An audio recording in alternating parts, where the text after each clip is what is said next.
ਸਤਿ ਸ਼੍ਰੀ ਅਕਾਲ ਜੀ। ਤੁਹਾਡਾ ਸਾਡੇ ਚੈਨਲ ਜਿਸ ਦਾ ਨਾਮ ਹੈ ਮਾਂ ਬੋਲੀ ਨਾ ਭੁੱਲਿਓ ਵਿੱਚ ਸਵਾਗਤ ਹੈ। ਅਤੇ ਅੱਜ ਅਸੀਂ ਪੰਜਾਬੀ ਸਾਹਿਤ ਦੇ ਅਗਲੇ ਸਿਲੇਬਸ 'ਤੇ ਜਾਵਾਂਗੇ, ਜਿਸ ਵਿੱਚ ਅਸੀਂ ਨਾਥ ਜੋਗੀਆਂ ਦੀ ਰਚਨਾਵਾਂ ਅਤੇ ਉਹਨਾਂ ਬਾਰੇ ਗੱਲਬਾਤ ਕਰਾਂਗੇ। ਅਤੇ ਅੱਜ ਅਸੀਂ ਇਸ ਵੀਡੀਓ ਵਿੱਚ ਪ੍ਰੀਵੀਅਸ ਈਅਰ ਜੋ ਵੀ UPSC ਵਿੱਚ ਜਿੰਨੇ ਵੀ ਕੁਐਸਚਨ ਆਏ ਨਾਥ ਜੋਗੀਆਂ ਦੇ ਉੱਤੇ ਅਸੀਂ ਉਹ ਡਿਸਕਸ ਕਰਾਂਗੇ।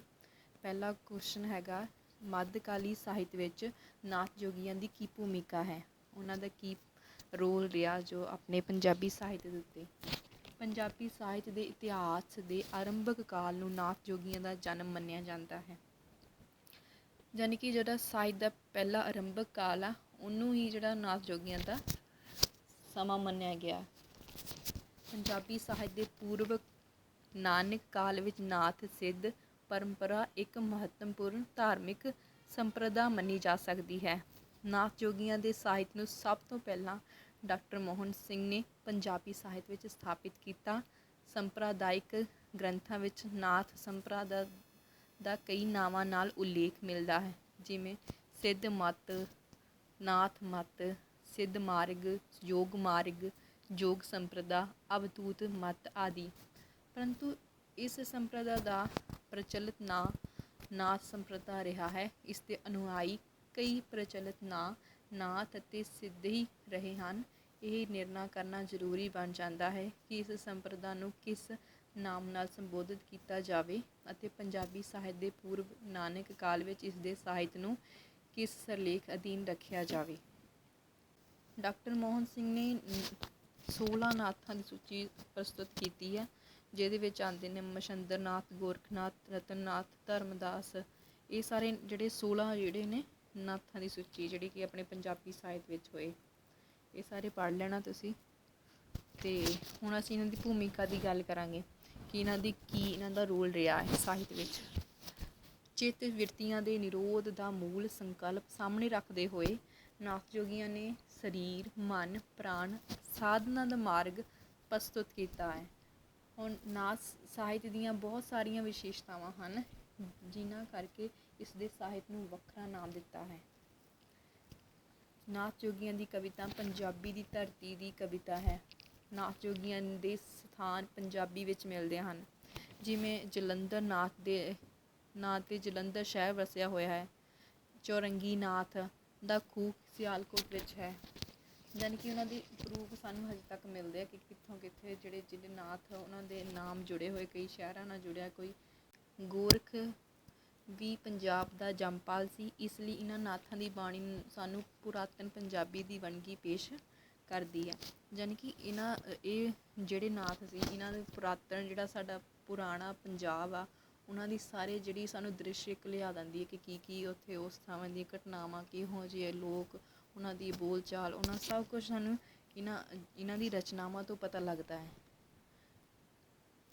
ਅਗਲਾ ਹੈਗਾ ਜੀ, ਸੂਫੀ ਕਾਵਿ ਸਾਹਿਤ ਨੂੰ ਰਚਣ ਵਾਲੇ ਕਵੀਆਂ ਤੋਂ ਪਹਿਲਾਂ ਗੋਰਖਨਾਥ ਦੀ ਕਵਿਤਾ ਹੀ ਉਹਨਾਂ ਨੂੰ ਪ੍ਰਾਪਤ ਸੀ। ਵਾਨ ਕ੍ਰੇਮਰ ਅਤੇ ਗੋਲਡ ਜ਼ਹੀਰ ਦੋਹਾਂ ਦਾ ਮਤ ਹੈ ਕਿ ਨਾਥਾਂ ਦੀ ਕਵਿਤਾ ਨੇ ਸੂਫੀ ਕਵਿਤਾ ਦੇ ਬਹੁਤ ਸਾਰੇ ਪ੍ਰਭਾਵ ਪਾਇਆ। ਠੀਕ ਹੈ। ਉਸ ਤੋਂ ਬਾਅਦ ਹੈਗਾ, ਸੂਫੀਆਂ ਨੇ ਪਰਿਣਾਮ ਅਤੇ ਹਾਲ ਦੀ ਅਵਸਥਾ ਪੈਦਾ ਵਾਲੀਆਂ ਕਿਰਿਆਵਾਂ ਨਾਥ ਜੋਗੀਆਂ ਤੋਂ ਹੀ ਸਿੱਖੀਆਂ ਹਨ। ਮੈਗੀਸਨਾਂ ਦਾ ਕਹਿਣਾ ਕਿ ਸੂਫੀਅਤ ਦੇ ਜ਼ਿਕਰ ਅਤੇ ਯੋਗ ਸਾਧਨਾ ਦਾ ਪ੍ਰਭਾਵ ਉਹਨਾਂ ਦੀ ਵੱਡੀ ਪ੍ਰਾਪਤੀ ਹੈ। ਉਸ ਤੋਂ ਬਾਅਦ ਨਾਥ ਜੋਗੀਆਂ ਦੇ ਸਾਹਿਤ ਦੀ ਦੂਜੀ ਵੱਡੀ ਪ੍ਰਾਪਤੀ ਕੀ ਆ, ਪੰਜਾਬੀ ਦੇ ਸੱਭਿਆਚਾਰ ਅਤੇ ਸਾਹਿਤ ਜੀਵਕ ਉੱਤੇ ਯੋਗ ਮਤ ਦਾ ਸਭ ਤੋਂ ਵੱਧ ਪ੍ਰਭਾਵ। ਮੱਧਕਾਲ ਦੇ ਪੰਜਾਬੀ ਸਾਹਿਤ ਵਿੱਚ ਗੁਰਬਾਣੀ ਨੂੰ ਖਾਸ ਮਹੱਤਵ ਪ੍ਰਾਪਤ ਹੈ। ਗੁਰਬਾਣੀ ਵਿੱਚ ਯੋਗ ਮਤ ਦਾ ਜ਼ਿਕਰ ਥਾਂ ਥਾਂ 'ਤੇ ਆਉਂਦਾ ਹੈ ਅਤੇ ਸ਼ਾਇਦ ਦੂਜੇ ਮਤਾਂ ਨਾਲੋਂ ਵਧੇਰੇ ਵੀ। ਰਾਮਕਲੀ, ਬਿਲਾਵਲ, ਸੂਫੀ, ਆਸਾ ਰਾਗ ਦੇ ਬਹੁਤ ਸਾਰੇ ਸ਼ਬਦਾਂ ਦਾ ਇਉਂ ਜਾਪਦਾ ਹੈ ਜੋਗੀਆਂ ਨੂੰ ਸਿੱਧੇ ਤੌਰ 'ਤੇ ਸੰਬੋਧਿਤ ਕੀਤੇ ਹੋਏ ਹਨ। ਜਪਜੀ ਸਾਹਿਬ ਜੋ ਕਿ ਗੁਰਬਾਣੀ ਦੀ ਕੁੰਜੀ ਹੈ, ਯੋਗ ਮਤ ਦਾ ਕਈ ਵਾਰ ਜ਼ਿਕਰ ਆਇਆ ਹੈ। ਸਿੱਧ ਗੋਸ਼ਟ ਵਿੱਚ ਨਾਥ ਜੋਗੀਆਂ ਦੇ ਦਰਸ਼ਨ ਉੱਤੇ ਸੁਵਿਰਸਥਾਰ ਚਰਚਾ ਕੀਤੀ ਗਈ ਮਿਲਦੀ ਹੈ। ਸਿੱਧ ਗੋਸ਼ਟ ਵਿੱਚ ਨਾਥ ਜੋਗੀਆਂ ਦੇ ਦਰਸ਼ਨ ਉੱਤੇ ਸੁਵਿਰਸਥਾਰ ਚਰਚਾ ਕੀਤੀ ਗਈ ਮਿਲਦੀ ਹੈ। ਪੰਜਾਬੀ ਵਿੱਚ ਕਿੱਸਾ ਕਾਵਿ ਵਿੱਚ ਵੀ ਨਾਥ ਮੱਤ ਦਾ ਬਹੁਤ ਜ਼ਿਕਰ ਆਉਂਦਾ ਹੈ।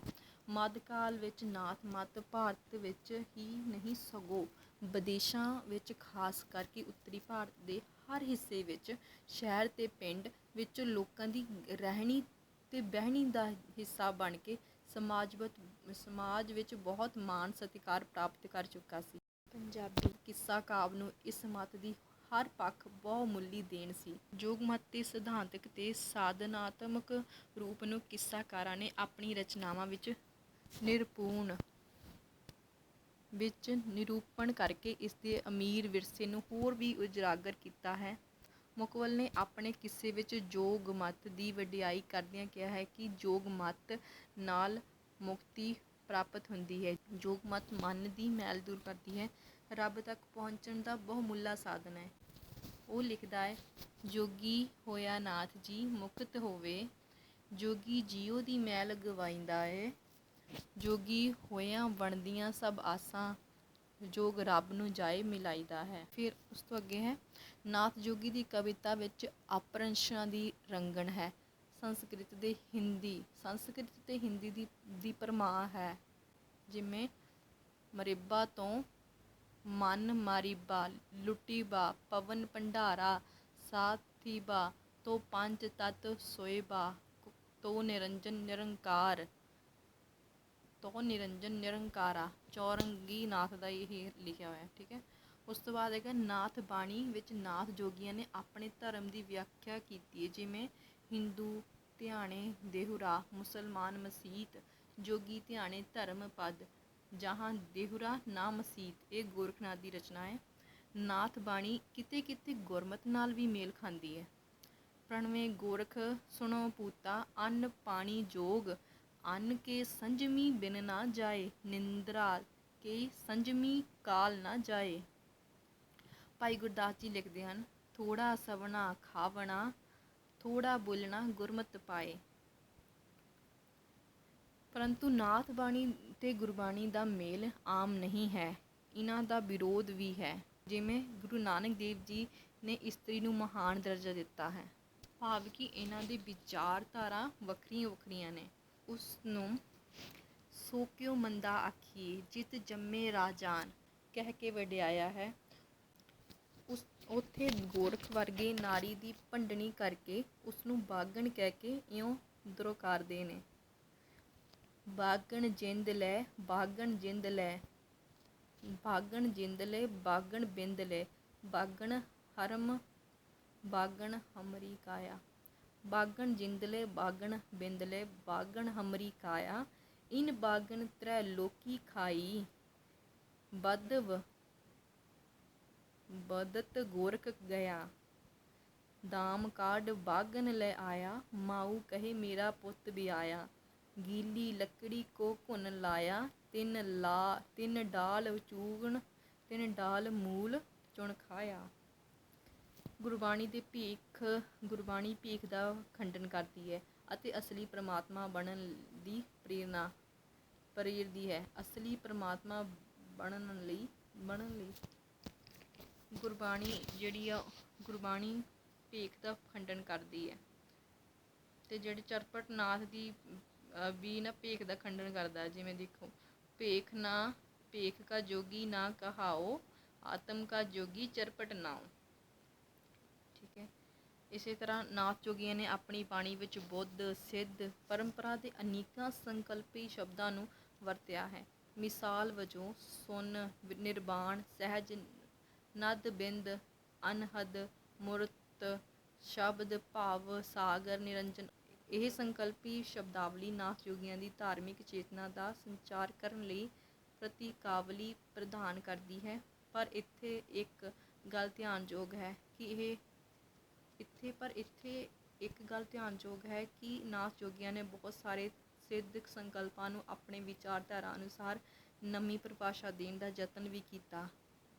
ਨਾਥ ਬਾਣੀ ਵਿੱਚ ਬੁੱਧ ਅਤੇ ਸਿੱਧ ਮੱਤ ਦੀ